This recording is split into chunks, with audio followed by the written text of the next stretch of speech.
ಅಂತ ಬಹಳ ಬೆಲೆ ಉಳ್ಳದು ಪ್ರಿಯರೇ. అది మనకి ఎంత పైన ఉంటే అంత ఆశీర్వాదం. ಅದು ನಮಗೆ ಎಷ್ಟು ಮೇಲೆ ಇರುವುದಾದರೆ ನಮಗೆ ಅಷ್ಟು ಆಶೀರ್ವಾದ. దాన్ని ఎంత మనం ఘనపరిస్తే అంత మనకు దేవుని యొక్క శక్తి లభిస్తుంది. ಅದಕ್ಕೆ ನಾವು ಎಷ್ಟು ಘನತೆ ಕೊಡುವುದಾದರೆ ನಮಗೆ ಅಷ್ಟು ದೇವರ ಶಕ್ತಿ ಸಿಗುತ್ತೆ. హల్లెలూయా, హల్లెలూయా. క్రైస్తవ జీవితంలో మనకు చాలా బలం కావాలి. ಕ್ರೈಸ್ತ ಜೀವಿತದಲ್ಲಿ ನಮಗೆ ಬಹಳ ಬಲ ಬೇಕು. భౌతికంగా మనకు బలము దేనికి కావాలి? ದೈಹಿಕವಾಗಿ ಅಂದ್ರೆ ಭೌತಿಕ ಪರವಾಗಿ ನಮಗೆ ಬಲ ಯಾಕೆ ಬೇಕು? తినడానికి బలం కావాలి, ಊಟ ಮಾಡೋದಕ್ಕೆ ಕೂಡ ಬಲ ಬೇಕು, తిన్నది అరిగించుకోవడానికి బలం ಊಟ కావాలి, ಮಾಡಿರೋದಂತ ಕರಗಬೇಕು ಅಂತಂದ್ರೂ ಕೂಡ ಬಲ ಬೇಕು, మన కష్టపడడానికి బలం కావాలి, ನಾವು ಕಷ್ಟ ಬೀಳುವುದಕ್ಕೆ ಬಲ ಬೇಕು, ఇక్కడ నుంచి అక్కడ నడవడానికి బలం ಇನ್ನೊಂದು కావాలి, ಇನ್ನೊಂದು ಪ್ರಾಂತ್ಯಕ್ಕೆ ಹೋಗ್ಬೇಕಂತಂದ್ರೆ ಬಲ ಬೇಕು, ఇంటి పైకి ఎక్కడానికి బలం ಮನೆ కావాలి, ಮೇಲೆ ಚಿದಿ ಇರ್ಬೇಕಂತಂದ್ರೆ ಬಲ ಬೇಕು, కూర్చోవడానికి కూడా బలం కావాలి. ಕೂಡುವಾಗ ಕೂಡ ಬಲ ಬೇಕು. ఏ పని చేయాలన్నా భౌతికంగా నీకు బలం కావాలి. ಯಾವುದೇ ಕೆಲಸ ಮಾಡಬೇಕು ಅಂತಂದ್ರೆ ನಾವು ಭೌತಿಕ ಪರವಾಗಿ ನಮ್ಗೆ ಬಲ ಬೇಕು.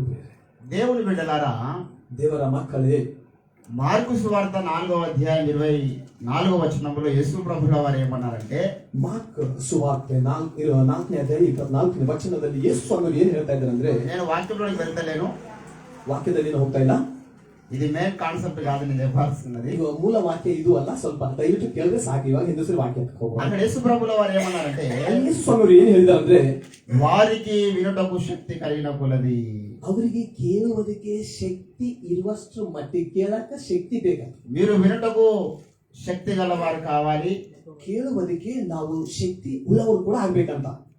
ఇక్కడ ఏమన్నాడంటే, ಅಲ್ಲಿ ಏನಂತಿದ್ರು ಅಂದ್ರೆ, చదవండి ఒకసారి. ಮಾರ್ಕ್ ಸುವಾರ್ತೆ 4వ అధ్యాయము 4ನೇ ಅಧ್ಯಾಯ ಮಾರ್ಕ್ ಸುವಾರ್ತೆ 24వ వచనంలో, 24ನೇ ವಚನದಲ್ಲಿ, మీరు ఏమి వినుచున్నారో జాగ్రత్త, ತಾವು ಏನನ್ನು ಕೇಳ್ತಾ ಇದ್ದೀರಿ ಜಾಗ್ರತೆ ಅಂತ ಇದ್ದಾರೆ. లోకంలో అన్ని వినడానికి నీ శక్తి ఉంటది. ಲೋಕದಲ್ಲಿ ಎಲ್ಲವನ್ನು ಕೇಳುವುದಕ್ಕೆ ನಮಗೆ ಶಕ್ತಿ ಇರುತ್ತೆ.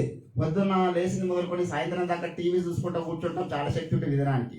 ಆದ್ರೆ ಮುಂಜಾನೆ ಎದ್ದಿನಿಂದ ಸಾಯಂಕಾಲವರೆಗೆ ಟಿವಿ ನೋಡ್ಲಿಕ್ಕೆ ಇವತ್ತು ಈ ಸಮಯ ಅಂದ್ರೆ ಈ ದಿನಗಳಲ್ಲಿ ಮನುಷ್ಯರಿಗೆ ಬಹಳ ಬಲ ಇದೆ.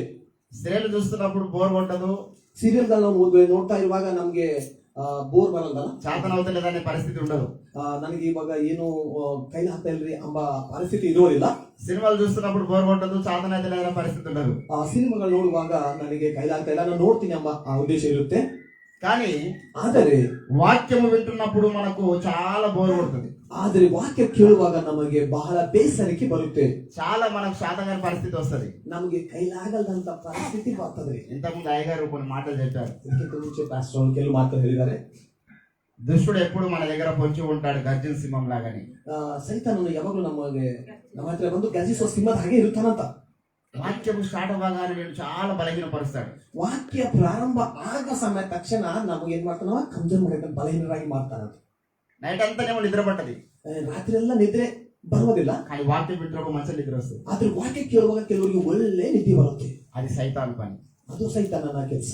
దేవుని సన్నిధికి వచ్చినప్పుడు మనకు శరీరం బలహీన పడుతుందంటే, ದೇವರ ಸನ್ನಿಧಿಗೆ ನಾವು ಬಂದಾಗ ನಮ್ಮ ದೇಹ ಬಲಹೀನ ಆಗುತ್ತಾ ಇದೆ ಅಂದ್ರೆ, వాక్యం వింటున్నప్పుడు మన మనస్సు మన శరీరం బలహీన పడుతుందంటే, ವಾಕ್ಯ ಕೇಳುವಾಗ ಮನಸ್ಸು ದೇಹ ಬಲಹೀನ ಆಗುತ್ತಾ ಇದೆ ಅಂದ್ರೆ సాతాను పని చేస్తున్నాడు, ಅಲ್ಲಿ ಸೈತಾನನು ಕೆಲಸ ಮಾಡ್ತಾ ಇದ್ದಾನೆ ಅರ್ಥ.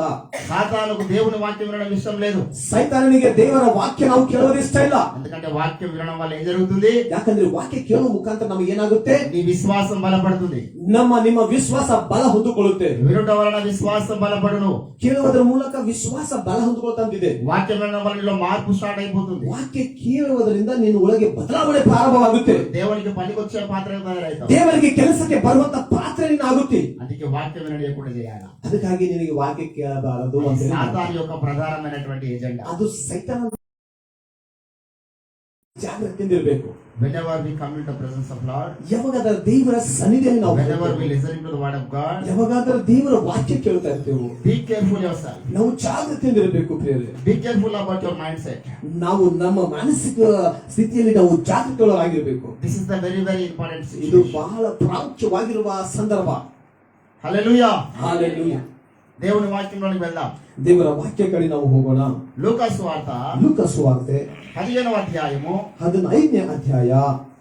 లూకా సువార్త ಲೂಕನು ಬರೆದ ಸುವಾರ್ತೆ 15వ అధ్యాయము 15ನೇ ಅಧ್ಯಾಯ, దయచేసి 21వ వచనము 21ನೇ ವಚನ ದಯವಿಟ್ಟು ಯಾರಾದರೂ ಓದಿರಿ.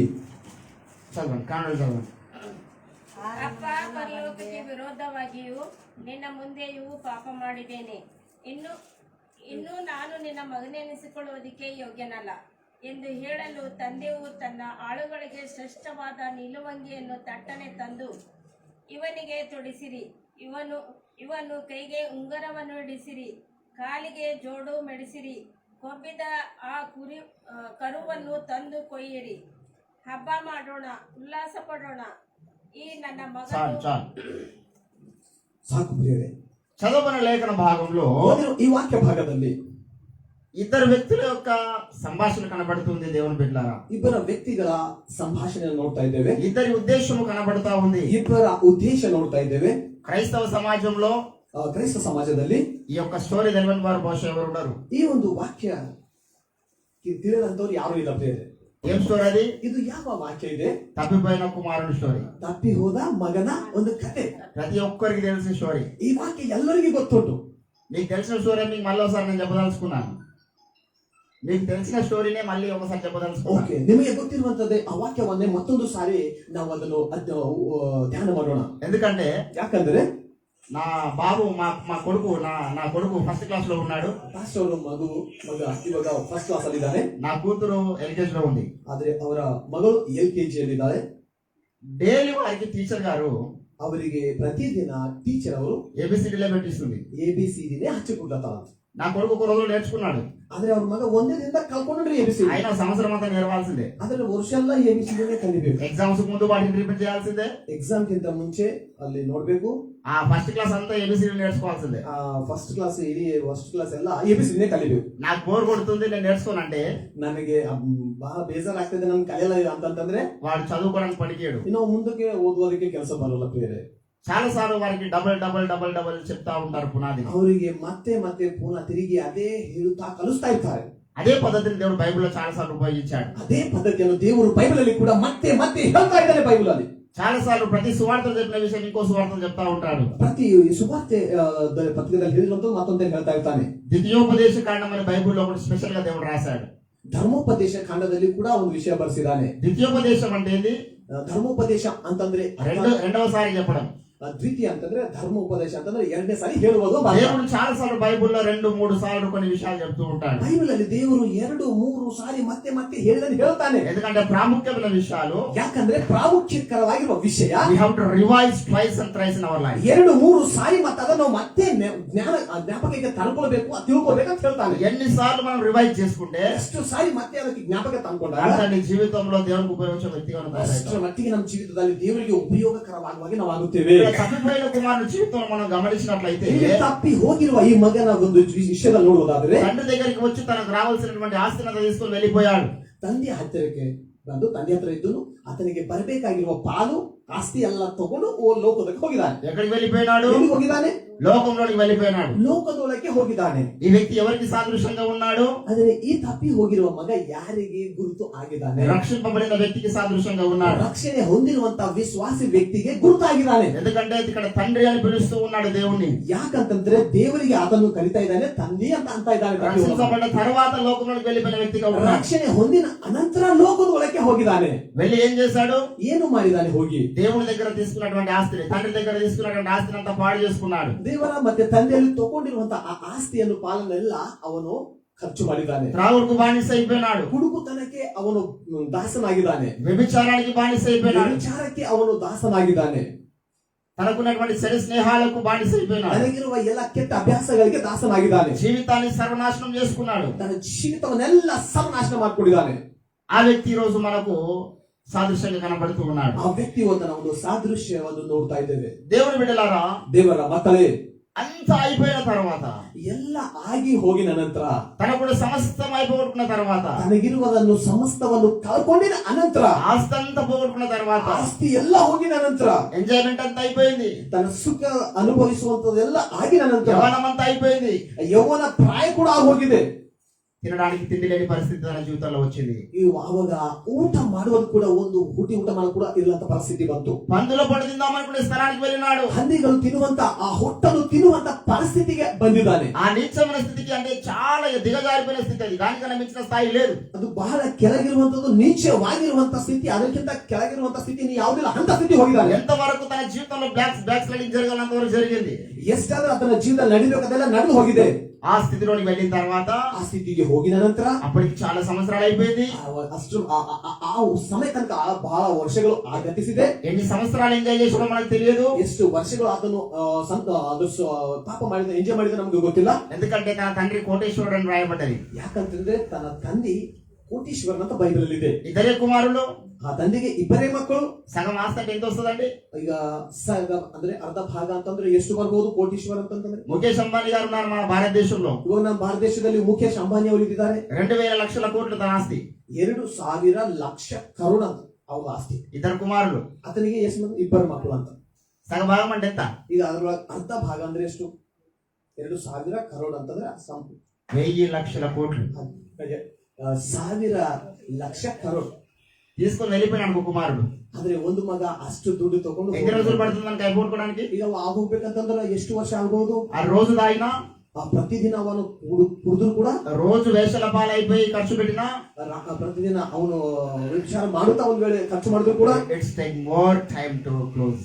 ಆ ದುಡ್ಡು ಹಣ ಆಗ್ಲಾಕ ಬಹಳ ಟೈಮ್ ತಗೊಳ್ಳುತ್ತೆ. సంవత్సరాల టైం తీసుకుంటుంది, ಬಹಳ ವರ್ಷ ಸಮಯ ತಗೊಳುತ್ತೆ. ఈ వ్యక్తి దేవుని దగ్గర నుంచి వెళ్ళిపోయి బయటికి కొన్ని సంవత్సరాలు ఎంజాయ్ చేస్తూ ఉన్నాడు. ಈ ವ್ಯಕ್ತಿ ದೇವರಿಂದ ದೂರ ಲೋಕದಕ್ಕೆ ಹೋಗಿ ಬಹಳ ವರ್ಷ ಪಾಪ ಮಾಡಿದ್ದಾನೆ. తీసుకొని వెళ్ళిన ఆస్తి అంతా అయిపోయిందాక ఎంజాయ్ చేస్తూ ఉన్నాడు. ತಗೊಂಡು ಒಯ್ದಿರುವಂತ ಹಣ ಎಲ್ಲ ಖರ್ಚು ಮಾಡಿದ್ದಾನೆ. ఆ పందులో పుడతాం అనుకున్న స్థానానికి ఎందుకు వెళ్ళాడంటే, ಕೊನೆಗೆ ಆ ಹಂದಿಗಳು ತಿನ್ನುವಂತ ಹೊಟ್ಟು ತಿನ್ನುವ ಸ್ಥಿತಿಗೆ ಯಾಕೆ ಹೋಗಿದ್ದಾನಂದ್ರೆ, అప్పటికి తీసుకువెళ్ళిన ఆస్తి అంతా అయిపోయింది. ಅಲ್ಲಿ ತನಕ ತಗೊಂಡು ಒಯ್ದಿರುವ ಆ ಹಣ ಆಸ್ತಿ ಎಲ್ಲ ಆಗಿ ಹೋಗಿದೆ. అక్కడ వానికి ఒక ఆలోచన వచ్చింది. ಆವಾಗ ಅವನಿಗೊಂದು ಆಲೋಚನೆ ಉಂಟಾಯಿತು. ఏం ఆలోచన వచ్చింది చెప్పండి? ಏನ್ ಆಲೋಚನೆ ಬಂತು? వానికి బుద్ధి వచ్చినప్పుడు అని రాయబడింది బైబిల్. ಬೈಬಲ್ ಅಲ್ಲಿ ಬರೆಯಲ್ಪಟ್ಟಿದೆ, ಅವನಿಗೆ ಬುದ್ಧಿ ಬಂದಾಗ ಅಂತಿದೆ. అవునా? బుద్ధి బందదా.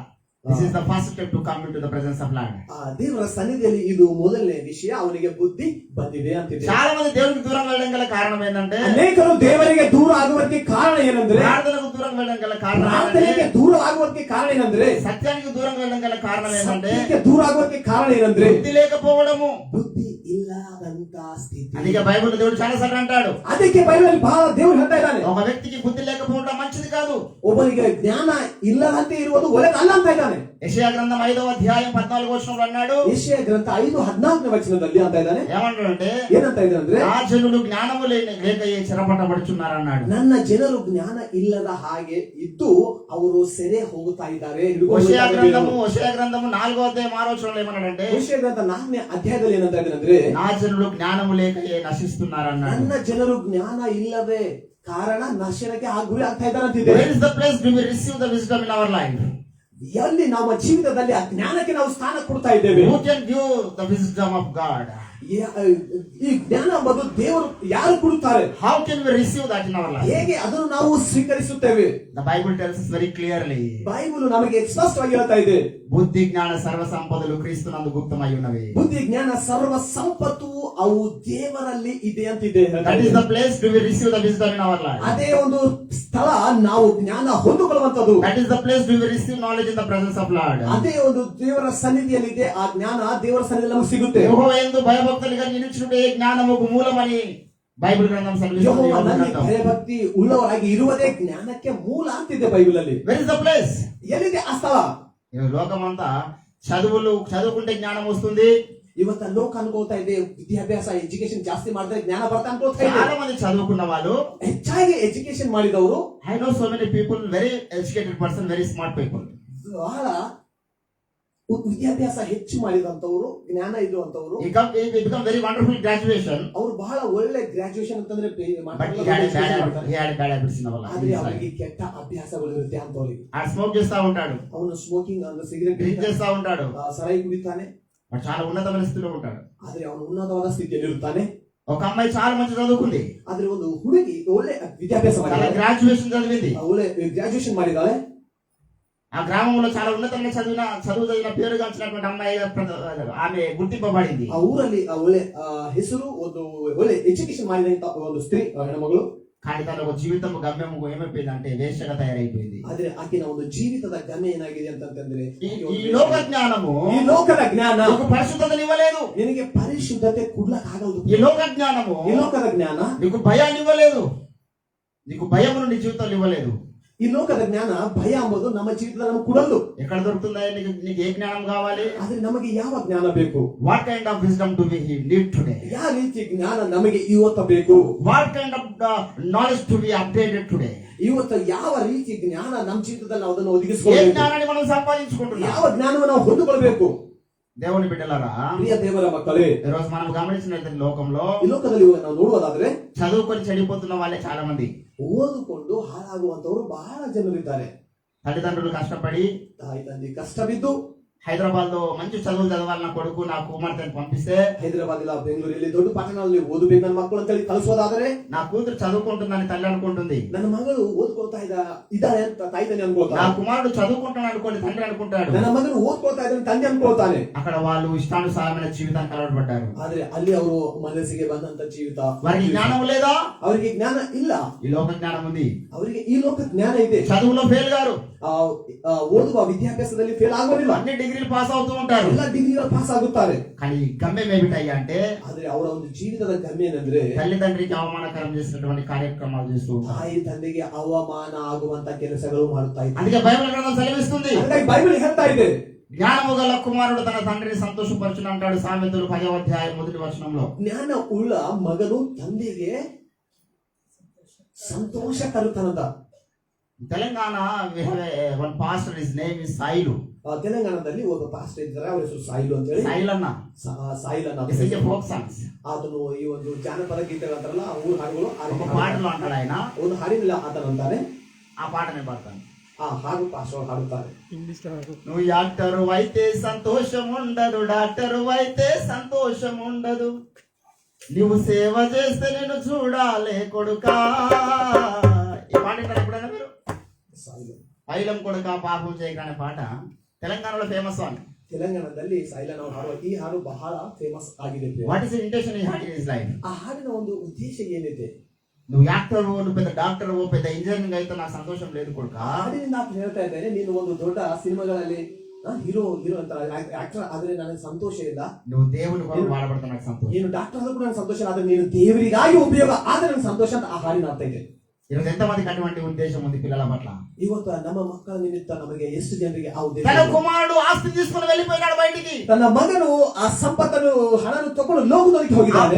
10,000 లక్షల కోట్లైనా కోటి కోట్లైనా తీసుకుని వెళ్ళి దానికి డబల్ చేస్తే దానికి సంతోషం ఉండదు. 10,000 కరోడు ఒయిలి, కరోడు 1,000 ఒయిలి ತಂದೆಗೆ ಸಂತೋಷ ಇರುವುದಿಲ್ಲ. ఆస్తిని తీసుకెళ్లి నాశనం చేసుకుని వచ్చినాడు. ಆ ಆಸ್ತಿಯನ್ನು ತಗೊಂಡು ಒಯ್ದು ನಾಶನ ಆಗಿ ಬಂದಿದ್ದಾನೆ. ఒకవేళ దాన్ని డబల్ చేసినా ఈ తండ్రికి సంతోషం ఉండదు. ಆದ್ರೆ ಅದು ಒಯ್ದನ್ನು ಡಬಲ್ ಮಾಡಿದ್ರು ಕೂಡ ತಂದೆಗೆ ಸಂತೋಷ ಆಗುವುದಿಲ್ಲ. తండ్రికి ఏం సంతోషాలు ఇస్తుందంటే, ತಂದೆಗೆ ಏನು ಸಂತೋಷ ಕೊಡುತ್ತೆ? వాడు నా దగ్గర ఉండాలి, ಆ ಮಗನು ನನ್ನ ಹತ್ತಿರ ಇರಬೇಕು, ಅದು ಸಂತೋಷ. వాడు నా మాట వినాలి, ಅವನು ನನ್ನ ಮಾತನ್ನು ಕೇಳಬೇಕು. దేవుని బిడ్డలారా, ದೇವರ ಮಕ್ಕಳೇ, వాడికి బుద్ధి వచ్చినప్పుడు ಅವನಿಗೆ ಬುದ್ಧಿ ಬಂದಾಗ వాడు చేసినటువంటి మొదటి పని ఏమిటంటే, ಅವನು ಮಾಡಿರುವ ಮೊದಲನೇ ಕೆಲಸ ಏನಂದ್ರೆ, నా తండ్రి ఇంటికి వెళ్దాము.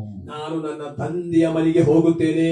This is the repentance. ಇದು ಒಂದು ಪಶ್ಚಾತ್ತಾಪ. This is the repentance. ಇದು ಪಶ್ಚಾತ್ತಾಪ ನಮ್ಮ ಚಿತ್ತದಲ್ಲಿ ಇರಬೇಕು. మారు మనసు అంటే అర్థం ఏమిటంటే, ಮಾರು ಮನಸ್ಸನ್ನು ಬದಲಾವಣೆ ಮಾಡ್ಕೊಳ್ಳೋದ್ರೆ నా దేవుని దగ్గరికి వెళ్ళాలి, ನಾನು ನನ್ನ ದೇವರ ಹತ್ತಿರ ತಿರುಗಿ ಹೋಗ್ಬೇಕು, నా దేవుని సన్నిధికి వెళ్ళాలి, ನಾನು ದೇವರ ಸನ್ನಿಧಿಗೆ ಮತ್ತೆ ಹೋಗ್ಬೇಕು.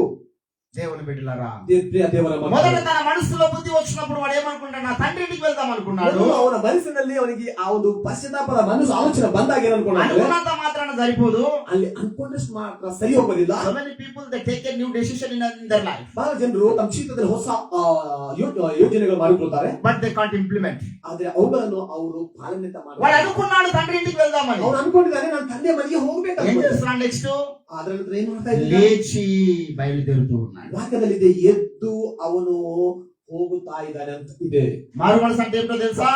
ಮನಸ್ಸನ್ನು ಬದಲಾವಣೆ, ಮಾರು ಮನಸ್ಸು ಅಂತ కొత్త ఆలోచన మన మనసులోకి వచ్చినప్పుడు, ಹೊಸ ಆಲೋಚನೆ ನಮ್ಮ ಮನಸ್ಸಿನಲ್ಲಿ ಬರುವಾಗ ఆ స్థలం నుంచి మనం ఇంకో స్థలానికి వెళ్ళడమే మారు మనసు. ಆ ಸ್ಥಳವನ್ನು ಬಿಟ್ಟು ಇನ್ನೊಂದು ಸ್ಥಳಕ್ಕೆ ನಾವು ಹೋಗುವುದೇ ಮಾರು ಮನಸ್ಸು. నీ జీవితం ఇంతకాలం ప్రార్థన 5 నిమిషాలు చేశావు, ಇವತ್ತಿನ ತನಕ ನಮ್ಮ ಜೀವಿತದಲ್ಲಿ ಪ್ರಾರ್ಥನೆ 5 ನಿಮಿಷ ఈ ಮಾಡಿರಬಹುದು. రోజు దేవుడు మాట్లాడాడు. ಇವತ್ತು ದೇವರು ನಿಮ್ ಜೊತೆ ಮಾತಾಡಿದ್ದಾನೆ. దైవ సేవకులు ఇద్దరు వాక్యం చెప్పారు. ದೇವರ ಸೇವಕರು ಇಬ್ಬರು ವಾಕ್ಯ ಹೇಳಿದ್ದಾರೆ. వాళ్ళు గంట సేపు మొకాల మీద ఉండి వాక్యం చెప్పినారు. 1 ಗಂಟೆ ಮೊಳಕಾಲ ಮೇಲೆ ಇದ್ದು ವಾಕ್ಯ ಹೇಳಿದ್ದಾರೆ. నేను 5 నిమిషాలు మొకాల మీద ప్రార్థన చేస్తున్నాను. ನಾನು 5 నిమిಷ ಮೊಳಕಾಲಲ್ಲಿ ಇದ್ದು ಪ್ರಾರ್ಥನೆ నా ಮಾಡ್ತೀನಿ. జీవితంలో ప్రార్థన పెరగాలని అనుకోవాలి. ನನ್ನ ಜೀವಿತದಲ್ಲಿ ಪ್ರಾರ್ಥನೆ ಹೆಚ್ಚಾಗಬೇಕಂತ ನಾನು ಅನ್ಕೋಬೇಕು. కూర్చొని వాక్యం వినడం సేఫా, మొకాల మీద ఉండి వినడం సేఫా చెప్పండి. ಮೊಳಕಾಲ ಮೇಲೆ ಕುಂತು ವಾಕ್ಯ ಕೇಳುವುದು ಸುಲಭನ? Which is the comfortable? Which is the comfortable? ಕುಂತು ಕೇಳುವುದು ಸುಖಕರನ? కూర్చొని వినడం సుఖం. ಕುಂತು ಕೇಳುವುದು ಒಳ್ಳೇದು ನಿಮ್ಗ. నేను మొకాల మీద ఉండి వాక్యం చెప్తున్నాను కాబట్టి మీరు అందరు మొకాల మీద ఉండి వినండి అన్నాను అనుకో. ಈಗ ನಾ ಪಾಸ್ಟರ್ ಅವ್ರು ಮೊಳಕಾಲ ಮೇಲೆ ಕುಂತಾರ ಅಂತ ಹೇಳಿ ನೀವೆಲ್ಲರೂ ಕೇಳೋರ್ಬಿ ಮೊಳಕಾಲ ಮೇಲೆ ಕೂಡ ಅಂದ್ರೆ ಅನ್ಕೊಳ್ಳಿ. నేను 4 గంటల మొకాల మీద ఉంటా. 4 ಗಂಟೆ ಮೊಳಕಾಲ ಮೇಲೆ ಕೂಡ್ತಾರ ಅವ್ರು. నాకేం కాదు. ಆದ್ರೆ ಅವ್ರಿಗೆ ಏನಾಗಲ್ಲ. నైట్ అంతా ఉండి మనం ఉంటా. ರಾತ್ರಿ ಎಲ್ಲ ಇರ್ಬೇಕಂತಂದ್ರು ದೇವ್ರ ಸಾಯಲಿದೆ. అదే పనిష్మెంట్ మీకు ఇస్తే ಅದೇ ಒಂದು ಶಿಕ್ಷೆ ನಿಮ್ಗೆ. ನೀವು ಹಾಗೆ ಮಾಡಿ ಅಂದ್ರೆ మెల్లగా ఒక్కొక్క ప్లేస్ బయటికి వెళ్తారు. ಮೆಲ್ಲಗೆ ಒಬ್ಬೊಬ್ಬರು ನಮ್ಮ ಮನೆಗೆ ಹೋಗ್ತೀವಿ. పాస్టర్ గారు ಈಗ ನಾನು ఇప్పుడే ಬಂದಿದ್ದೆ ನಾ ನಮ್ಗೆ. ಹೀಗೆ ಬರ್ತೇನೆ ಪಾಸ್ಟರ್ ಅವ್ರೆ ಅಂತ ಹೇಳಿ ಹೋಗ್ತೀವಿ. ఎందుకంటే దేవుని బిడ్డలారా, ಯಾಕಂದ್ರೆ ಪ್ರಿಯ ದೇವರ ಮಕ್ಕಳೇ, దేవుని సన్నిధికి వెళ్ళాలి వెళ్ళాలి తీవ్రత మనలో ఉండాలి. ದೇವರ ಸನ್ನಿಧಿಗೆ ನಾನು ಹೋಗ್ಬೇಕೆಂಬ ಒಂದು ಭಾರ ನಮ್ಮೊಳಗಿರ್ಬೇಕು. మనం చదువుకున్న లేఖన భాగంలో ವಾಕ್ಯ ಭಾಗದಲ್ಲಿ దేవుడు ఏమంటున్నాడంటే, ದೇವರು ಏನ್ ಹೇಳ್ತಾರೆ ಅಂದ್ರೆ మనము సంతోషించాలి. ನಾವು ಸಂತೋಷಿಸಬೇಕು. ರಿಜಾಯ್ಸ್. ನಾವು ದೇವರಲ್ಲಿ Why? What is the reason to joy in your life? ಯಾಕೆ ನಮ್ಮ ಜೀವಿತದಲ್ಲಿ ఏ కారణాన్ని బట్టి నువ్వు సంతోషిద్దాం అనుకుంటున్నావు? ಯಾವ ಕಾರಣದಿಂದ ಇವತ್ತು ನಾವು ಸಂತೋಷಿಸಬೇಕು? ఈరోజు లోకంలో మన కుమారుడే మన కుమార్తెనే గనక ఒకవేళ ಇವತ್ತು ನಮ್ಮ ಮಗಳು ಮಗ ಲೋಕದಲ್ಲಿ ಒಂದ್ ವೇಳೆ నా కుమారుడు ఉన్నారు, నాకు కుమార్తె ఉంది, ನನಗೆ ಒಂದು ಪಾಸ್ಟರ್ಗೆ ಒಂದು ಮಗು ಇದ್ದಾರೆ.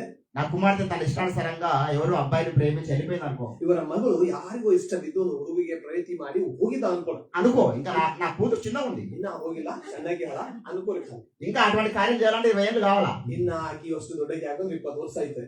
నాకు ಟೆನ್షన్ లేదు ఇప్పుడు. ಈಗ ಅವ್ರಿಗೆ ಟೆನ್ಷನ್ ಇಲ್ಲ. ಇವಾಗ 20 ಏళ్ళు దాటినాక టెన్షన్ స్టార్ట్ అవుతుంది. 20 ವರ್ಷದ ಆಗುವಂತ ಅವ್ರಿಗೆ ಟೆನ್ಷನ್ ಆಗುತ್ತೆ. ఒకవేళ ಒಂದು ವೇಳೆ వెళ్ళిపోయింది అనుకో, ಹೋಗಿದ್ದ ಅನ್ಕೋಣ, నా కూతురు అంత దూరంకి వస్తున్నప్పుడు నేను పరిగెత్తగలుగుతానా? ನನ್ನ ಮಗಳು ಆ ರೀತಿ ಹೋಗಿ ಅಲ್ಲಿಂದ ದೂರಿಂದ ಬರ್ತಾಗಂದ್ರೆ ಇವ್ರು ಓಡಿ ಹೋಗ್ತಾರೆ.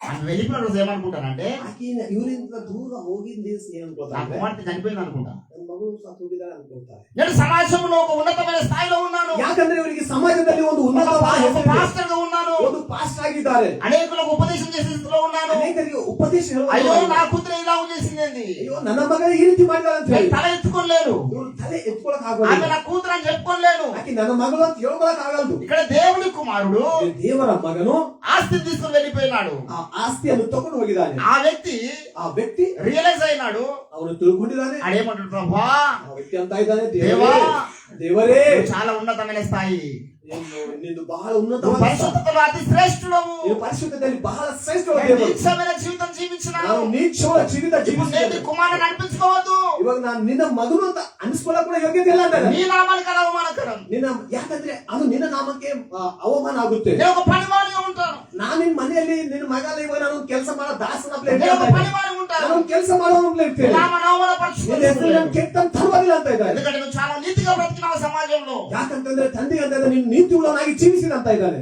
దేవుని బిడ్డలారా, ಪ್ರಿಯ ದೇವರ ಮಕ್ಕಳೇ, ఈరోజు మన జీవితంలో మన పిల్లలు తప్పు చేస్తే మనం అలాగూ చేయలేము. ಇವತ್ತು ನಮ್ಮ ಜೀವಿತದಲ್ಲಿ ನಮ್ಮ ಮಕ್ಕಳು ಒಂದು ಯಾರಿಗೆ ತಪ್ಪಿಕೊಳ್ಳೋದಾದ್ರೆ ನಾವು ಅವ್ರನ್ನು ಸೇರಿಸಿಕೊಳ್ಳೋದಿಲ್ಲ. వాడు ఇంకా చాలా దూరంగా ఉన్నప్పుడే, ಆದ್ರೆ ಇಲ್ಲಿ ನೋಡ್ತಾ ಇದ್ದಾವೆ ನಿನ್ನ ಬಹಳ ದೂರ ಇರುವಾಗಲೇ. ఏంటండి, మన ఇంట్లోకి వెళ్ళి మన కుమార్తె వెళ్ళిపోయి 10 ఏళ్ళు అయిందనుకో, ನಮ್ಮ ಮನೆಯಿಂದ ನಮ್ಮ ಮಗಳು ಹೋಗಿ ಒಂದು 10 ವರ್ಷ ಆಗಿದೆ ಅನ್ಕೊಳ್ಳಿ. 10 ఏళ్ళు అయింది నీ కుమారుడు బయటకు వెళ్ళిపోయాడు, ನಿಮ್ಮ ಮಗ ಹೋಗಿ 10 ವರ್ಷ ಆಗಿದೆ ಅನ್ಕೊಳ್ಳಿ. 15 ఏళ్ళు అయింది నీ కూతురు బయటకు వెళ్ళిపోయింది. 10 ವರ್ಷ ಆಯ್ತು ಮಗ ಹೋಗಿ ಅನ್ಕೊಳ್ರಿ. నువ్వు ఎదురు చూస్తా ఉంటావు ఆమె కొరకు. ಈಗ ನಾವು ಎದುರು ನೋಡ್ಕೊಳ್ತಾ ಇರ್ತೀವಿ ಅವರಿಗೆ. 1 నెల చూస్తాం, 2 నెలలు చూస్తాం, 1 ತಿಂಗಳು 2 ತಿಂಗಳು ನೋಡ್ತೇವೆ వస్తారేమో అని. ಬರ್ತಾರೇನೋ ಅಂತ ಹೇಳಿ. వీడు వెళ్ళిపోయాడు, కొన్ని సంవత్సరాలు అవుతుంది, ಇವನು ಹೋಗಿದ್ದಾನೆ ತಂದೆ ಮನೆಯಿಂದ ಕೆಲವು ವರ್ಷಗಳಾಗಿದೆ. అంత ఆశ అయిపోవడం ఎన్ని సంవత్సరాలు పట్టిందో మనకు తెలియదు. ಎಷ್ಟು ವರ್ಷ ಆಗಿದೆ ನಮಗೆ ಗೊತ್ತಿಲ್ಲ. మేబీ 20 years అయి ఉండొచ్చు, 30 years అయి ఉండొచ్చు, 20-30 ವರ್ಷ ಕೂಡ ಆಗಿರ್ಬೋದು, 50 సంవత్సరాలు అయి ఉండొచ్చు, 50 ಆಗಿರ್ಬೋದು. వయసు అంతా అయిపోయింది వానికి, ಅವನ ವಯಸ್ಸೆಲ್ಲ ಆಗೋಗಿದೆ, ఆస్తి అంతా అయిపోగొట్టుకున్నాడు, ಆಸ್ತಿ ಎಲ್ಲ ಹೋಗಿದೆ, కోరికలు అన్ని చచ్చిపోయినాయి వాని జీవితంలో. ಅವನಿಗಿರುವ ಕೋರಿಕೆಗಳೆಲ್ಲ ಸತ್ತು ఆ ಹೋಗಿದೆ. చివరి దశలో వచ్చినాడు. ಆ ಒಂದು ಕೊನೆಯ ಸ್ಥಿತಿಗೆ ఆ ಅವನು వస్తున్న దినాన్ని అంత దూరంలో ఉన్నప్పుడే ಅವನು ಬರುವ ದಿನ ಅವನು ಬಹಳ ದೂರ ಇರುವಾಗಲೇ తండ్రి లేచి పరిగెత్తుతున్నాడు. ತಂದೆ ಎದ್ದು ಓಡುತ್ತಾ ಇದ್ದಾನೆ. ఏ రోజైతే వాడి ఇంటికి వెళ్ళి వెళ్ళిండో బయటికి, ಯಾವಾಗಾದ್ರೂ ಅವನ ಮನೆಯಿಂದ ಅವನು ಹೊರಕ್ಕೆ ಹೋಗಿದಾನೋ ఆ రోజు నుంచి ఎదురు చూస్తూనే ఉన్నాడు. ಆವತ್ತಿನಿಂದ ಇನ್ನೂ ಎದುರು ನೋಡುತ್ತಾ ಇದ್ದಾನೆ. This is the beauty of God's love. ಇದು ದೇವರ ಒಂದು ಸುಂದರತ್ವ ಆಗಿದೆ ಪ್ರಿಯರೇ. ఈ రోజు మనలో ఏ మనిషి లేదు, ಇವತ್ತು ನಮ್ಮಲ್ಲಿ ಏನು ಒಳ್ಳೆತನ ಇಲ್ಲ. we don't have any good thing in our life. ನಮ್ಮ ಜೀವಿತದಲ್ಲಿ ಈ ಒಳ್ಳೆಯದು ಒಂದಕ್ಕೂ ಇಲ್ಲ. ఎన్నోసార్లు దేవుని మనం బాధపరిచిన వారు, అనేక సారి దేవರಿಗೆ ನೋವು ಮಾಡಿರುವಂತ ఎన్నోసార్లు దేవుని విడిచిపెట్టి వెళ్ళిపోయిన వారు, అనేక సారి దేవರನ್ನು ಬಿಟ್ಟು ದೂರ లేని మనలకు ಏನು ಒಳ್ಳೆತನ ಇಲ್ಲದಂತ ನಮ್ಮನ್ನು ఆయన సన్నిధికి దూరమైనటువంటి స్థితిగతుల్లో ಆತನಿಗೆ ಸನ್ನಿಧಿಗೆ ದೂರ ಆಗಿರುವಂತ ಸ್ಥಿತಿಯಲ್ಲಿ దేవుడు మాత్రం ఎదురు చూస్తూనే ఉన్నాడు. ದೇವರು ಮಾತ್ರ ಇನ್ನೂ ಎದುರು ನೋಡುತ್ತಾನೆ ಇದ್ದಾನೆ. ఎంత ఉన్నతమైన ప్రేమ దేవుడు, ಎಷ್ಟು ಉನ್ನತವಾದ ಪ್ರೀತಿ ದೇವರದು. ఈరోజు లోకంలో ಇವತ್ತ ಲೋಕದಲ್ಲಿ యేసు ప్రభు నమ్ముకున్న వారిని ఏమంటున్నారు? ಯೇಸು ಸ್ವಾಮಿಯನ್ನು ನಂಬಿರುವಂತವರಿಗೆ ಏನಂತ ಇದ್ದಾರೆ? యేసు ప్రభుల వారు మానవాది గల దేవుడు. ಯೇಸು ಸ್ವಾಮಿ ಅವರು ಮಾಧವರು ಇಲ್ಲ ಹುಲೆ ಅವರು ಅಂತ ಈ ಮಾತನಾಡುವ ಹುಲೆ ಅವರು ಮಾಧವ ಅವರು ದೇವರು ಅಂತ ಇದ್ದಾರೆ. యేసు ప్రభు గరీబుల దేవుడు. ಯೇಸು ಸ್ವಾಮಿ ಅವರು ಏನು ಇಲ್ಲ ಅಂತ ಗರೀಬರ యేసు ప్రభు దిక్కులేని వారికి దేవుడు. ಯೇಸು ಸ್ವಾಮಿ ಅವರು ದಿಕ್ಕಿಲ್ದವರಿಗೆ ದೇವರು ಅಂತ ఏ దిక్కులేని వారు నమ్ముకుంటారా దేవుణ్ణి? ಯಾವ ದಿಕ್ಕಿಲ್ದವರಿಗೆ ನಂಬಿಕೊಳ್ತಾರೆ ಯೇಸು ಸ್ವಾಮಿಗೆ. అంటే ఇండైరెక్ట్ గా దేవుని అవమానపరుస్తారు. ಆದ್ರೆ ಅವರು దేవರಿಗೆ ಅವರು ಅವಮಾನ ಮಾಡ್ತಾ ಇದ್ದಾರೆ. ఆ యొక్క దిక్కులేని ఆ బీదల దేవుడు అంటే మా దేవుడు చాలా ఉన్నతమైన దేవుడు, మా దేవుడు చాలా కోటేశ్వరుడు నమ్ముకున్న దేవుడు, ಅದಕ್ಕಿಲ್ದವರ ದೇವರು ಅಂತ ಹೇಳಿ ಅಂತ ಇದ್ದಾರೆ. ಆದ್ರೆ ನಮ್ ದೇವರು ಬಹಳ ಕೋಟೀಶ್ವರನಾಗಿರುವ ದೇವರು ಅನ್ಕೊಳ್ತಾ ಇದ್ದಾರೆ. ఈ లోకంలో దేవుడు కలిగి ఉన్న వారు చాలా ఉన్నతమైన స్థితిలో ఉన్నారు. ಇವತ್ತು ಈ ಲೋಕದಲ್ಲಿ ಬೇರೆ ದೇವರುಗಳನ್ನು ನಂಬುವಂತವರು ಬಹಳ ఉన్నతವಾದ ಸ್ಥಿತಿಯಲ್ಲಿ ಇದ್ದಾರೆ. యేసు ప్రభు నమ్ముకున్న మనము, ಆದ್ರೆ ಯೇಸುವನ್ನು ನಂಬಿರುವಂತ ನಾವು ధృవీకరించబడ్డ జాతిలో ఉండవచ్చు, ನಾವು ತಳಿ ಬಿದ್ದಿರುವಂತ ಜಾತಿಯಲ್ಲಿ ಇರಬಹುದು, జ్ఞానము లేని స్థితిలో ఉండవచ్చు, ಅದನ್ನ ನಾಮ ಇಲ್ಲದ ಸ್ಥಿತಿಯಲ್ಲಿ ಇರಬಹುದು. మన జీవితంలో ఏ మంచి లేని స్థితిలో మనం ఉండి ನಮ್ಮ ఉండవచ్చు. ಜೀವಿತದಲ್ಲಿ ಯಾವ ಒಳ್ಳೆತನ ಇಲ್ಲದಂತ ಸ್ಥಿತಿಯಲ್ಲಿ ಕೂಡ ನಾವು ಇರಬಹುದು. కానీ తండ్రి ఏమనుకుంటాడు? ಆದ್ರೆ ತಂದೆ ಏನ್ ಅನ್ಕೊಳ್ತಾ ಇದ್ದಾನೆ ಅಂದ್ರೆ, వాడు నా కుమారుడు, ಅವನು ನನ್ನ ಮಗನು, నేను వాని గురించి సిగ్గుపడను, ನಾನು ಅವನಿಗೋಸ್ಕರ ನಾನು ನಾಚಿಕೆ ಬೀಳುವುದಿಲ್ಲ. అద్భుతమైన మాట. ಎಷ್ಟು ಸುಂದರವಾದ ಮಾತು. హెబ్రీయులకు రాసినటువంటి పత్రిక ಹೆಬ್ರಿದವರಿಗೆ ಬರೆದ ಪತ್ರಿಕೆ 11వ అధ్యాయం 11ನೇ ಅಧ್ಯಾಯ. హెబ్రీ రాసిన పత్రిక 11వ అధ్యాయం 16వ వచనం. ಹೆಬ್ರಿಯವರಿಗೆ ಬರೆದ ಪತ್ರಿಕೆ 11ನೇ ಅಧ್ಯಾಯ 16వ వచనం. 16ನೇ ವಚನ ನಾವು ಧ್ಯಾನ ಮಾಡೋಣ. 11:16. అయితే వారు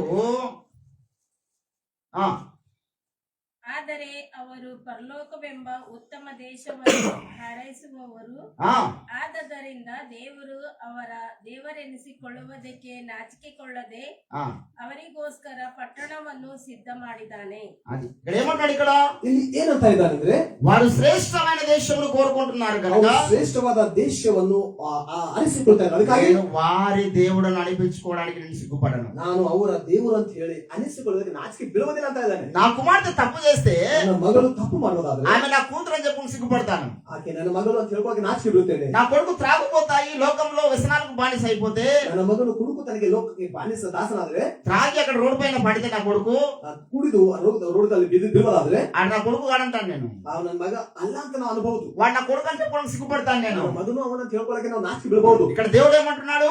ದೇವರು ಏನಂತ ಇದ್ದಾರೆ, నేను ఆ బీదలైన వారి దేవుడును, ఆ యొక్క దిక్కులేని వారికి దేవుడను, ఆ యొక్క తృణీకరించబడ్డ జాతులకు దేవుడుగా ఉండడానికి నేను సిగ్గుపడను. ಆದ್ರೆ ಇಲ್ಲಿ ದೇವರು ಅಂತ ಇದ್ದಾನೆ, ಆ ಗರೀಬರ ಒಂದು ಬಡತನದಲ್ಲಿರುವಂತವರ ಇಲ್ಲ ಅಂತಂದ್ರೆ ತಳ್ಳಲ್ಪಟ್ಟಿರುವಂತ ಏನು ಇಲ್ಲ ಅಂತವ್ರ ಹಾಗೆ ನಾನು ಇದ್ದೇನೆ, ಅದಕ್ಕೆ ನಾನು ನಾಚಿಕೆ ಬೀಳ್ತೇನೆ ಅಂತ ಇದ್ದಾನೆ. తప్పిపోయిన కుమారుడు, ತಪ್ಪಿದ ಮಗನು ఏ తండ్రి కూడా లోకంలో చేరదీసే స్థితిలో లేడు, ಯಾ ತಂದೆ ಕೂಡ ಲೋಕದಲ್ಲಿ ಸೇರಿಸುವಂತ ಸ್ಥಿತಿಯಲ್ಲಿ ಇಲ್ಲ. కానీ వాటిలో ఉండే ఒక మంచి బుద్ధిని దేవుడు చూస్తూ ఉన్నాడు. ಆದ್ರೆ ಅವನಲ್ಲಿ ಇರುವಂತ ಒಂದು ಒಳ್ಳೆ ಬುದ್ಧಿಯನ್ನು ದೇವರು ನೋಡ್ತಾ ಇದ್ದಾನೆ. నా తండ్రి దగ్గరికి వెళ్ళాలి, ಆ ವ್ಯಕ್ತಿ ಅಂತ ಇದ್ದಾನೆ ತಪ್ಪಿದ್ರು, I want to be approach my father, ನಾನು ನನ್ನ ತಂದೆಯ ಬಳಿಗೆ ಹೋಗ್ಬೇಕು. There is no other way in my life. ಅಲ್ಲಿ ಮತ್ತು ಬೇರೆ ಅವನ ಜೀವಿತದಲ್ಲಿ ಬೇರೆ ಆಲೋಚನೆ ಇಲ್ಲ. ఆ ఒక్క ఆలోచన నచ్చింది తండ్రికి. ಅದು ಒಂದು ಆಲೋಚನೆ ದೇವರಿಗೆ ಅದು ಮೆಚ್ಚುಗೆ ಆಗಿದೆ. వచ్చి ఏమంటున్నాడు? ಬಂದು ಏನಂತ ಇದ್ದಾನೆ, దేవా నేను నీకు విరోధంగా పాపము చేసింది, ದೇವರೇ ನಾನು ನಿನಗೆ ವಿರೋಧವಾಗಿ ಪಾಪ ಮಾಡಿದ್ದೇನೆ. ఆ మాట మనం అనగలిగితే ಆ ಮಾತು ನಾವು ಅನ್ನೋದಾದರೆ నిన్ను బట్టి దేవుడు సంతోషిస్తాడు, ಈ ಮೂಲಕ ದೇವರು ಸಂತೋಷಿಸುತ್ತಾನೆ. నిన్ను బట్టి ఒక క్రొవ్విన దూడను వధిస్తాడు దేవుడు. ಅದಕ್ಕೋಸ್ಕರ ಒಂದು ಕೊಬ್ಬಿದ ಒಂದು ಪಶುವನ್ನು ಅದನ್ನು ఈ ವಧಿಸುತ್ತಾನೆ. రెండు లక్షణాలు ఎవరి జీవితంలో అయితే ఉంటాయో, ಎರಡು ವಿಷಯಗಳು ಯಾವ ಜೀವಿತದಲ್ಲಿ ಇರುತ್ತಾವೋ, నేను ఉన్న స్థితి నుంచి ఇంకో స్థితికి వెళ్ళాలని ఆశ, ನಾನು ಇರುವ ಸ್ಥಿತಿಯಲ್ಲಿ ಇನ್ನೊಂದು ಸ್ಥಿತಿಗೆ ಹೋಗ್ಬೇಕಂತ నా ಆಸೆ, దేవుడి సన్నిధికి వచ్చినప్పుడు నా పాపలు ఒప్పుకోవాలనే తీవ్రత, ನನ್ನ ದೇವರ ಸನ್ನಿಧಿಗೆ ಬಂದಾಗ ನನ್ನ ಪಾಪಗಳು ಒಪ್ಪಿಕೊಳ್ಬೇಕೆಂಬ ತೀವ್ರತೆ. సామెతలు 28వ అధ్యాయం 13వ వచనంలో ఏమన్నాడంటే, ಜ್ಞಾನೋಕ್ತಿಗಳು 28:15 ನೋಡ್ತೇವೆ. 13వ వచనంలో 13ನೇ ವಚನದಲ್ಲಿ, తన అతిక్రమములను దాచిపెట్టువాడు వర్ధిల్లడు, ತನ್ನ ಅತಿಕ್ರಮಗಳನ್ನು ಬೆಚ್ಚಿ ಇಟ್ಟುಕೊಳ್ಳುವನು ಅವ ಆಶೀರ್ವಾದ ಹೊಂದಲಾಗಿದೆ. వాటిని ఒప్పుకొని విడిచిపెట్టువాడు ಅವುಗಳನ್ನು ಒಪ್ಪುಕೊಂಡು ಬಿಟ್ಟು ಬಿಡುವವನು కనికరము పొందుతాడు. ಕನಿಕರ ಹೊಂದಿಕೊಳ್ಳುತ್ತಾನೆ. హల్లెలూయా, ಹಲ್ಲೆಲೂಯಾ. దేవుని బిడ్డలారా, ఈ రోజు దేవుడు మనలో కోరుతున్నది ఏంటంటే, ಇವತ್ತು ದೇವರು ನಮ್ಮಿಂದ ಬೇಡ್ತಿರೋದು నీకు ಏನಂದ್ರೆ, దేవుడు ఒక ఉంగరం పెడదామని చూస్తున్నాడు, ದೇವರು ನಿನಗೆ ಒಂದು ಉಂಗರವನ್ನು ನೀಡಬೇಕು ಅನ್ಕೋತಾನೆ. నీకు ఒక గొప్ప విందు ఏర్పాటు చేద్దామని చూస్తున్నాడు, ಒಂದು ಒಳ್ಳೆ ಹಬ್ಬ ಅಂದ್ರೆ ಒಂದು ದಾವತ್ ಮಾಡ್ಬೇಕು ಅವತಾರ ಮಾಡ್ತಾರೆ. నీకు ప్రశస్త వస్త్రములు ధరింపజేద్దామని చూస్తున్నాడు. ಪ್ರಶಸ್ತವಾದ ಬೆಚ್ಚಗಳನ್ನು ನೀನು ತೊಡಿಸ್ಬೇಕು ಅನ್ಕೊಳ್ತಾ నీ ಇದ್ದಾನೆ. కాళ్ళకు జోలు తొడిగిద్దామని చూస్తున్నాడు. ಕಾಲಿಗೆ ಕೆರೆಗಳಂತಂದ್ರೆ చెప్పులను ಕೆರೆಗಳನ್ನು ತೊಡಿಸಬೇಕು నిన్ను ఒక రాజకుమారునిగా తయారు చేద్దామని చూస్తున్నాడు. ಅರಸನ ಮಗನಾಗಿ ಮಾಡಬೇಕು ಅನ್ಕೊಳ್ತಾ ಇದ್ದಾನೆ. నిన్ను ఒక రాజకుమార్తెగా తయారు చేద్దామని చూస్తున్నాడు. ಅರಸನ ಮಗಳಾಗಿ ಮಾಡಬೇಕು ಅನ್ಕೊಳ್ತಾ ಇದ್ದಾರೆ. అన్నిలో రెండు ఉండాలి. ಆದ್ರೆ ನಮ್ಮಲ್ಲಿ ಎರಡಿರಬೇಕು. మొదటిది ఏమిటంటే ಮೊದಲನೇದು నేను లేచి నా తండ్రింటికి వెళ్ళాలనే ఆలోచన, ನಾನು ಎದ್ದು ನನ್ನ ತಂದೆಯ ಮನೆಗೆ ಹೋಗಬೇಕೆಂಬ ಆಲೋಚನೆ, నా పాపమును ఒప్పుకోవాలని ఆలోచన. ನನ್ನ ಪಾಪಗಳನ್ನು ಒಪ್ಪುಕೊಳ್ಬೇಕು ಅನ್ನುವಂತ ಆಲೋಚನೆ.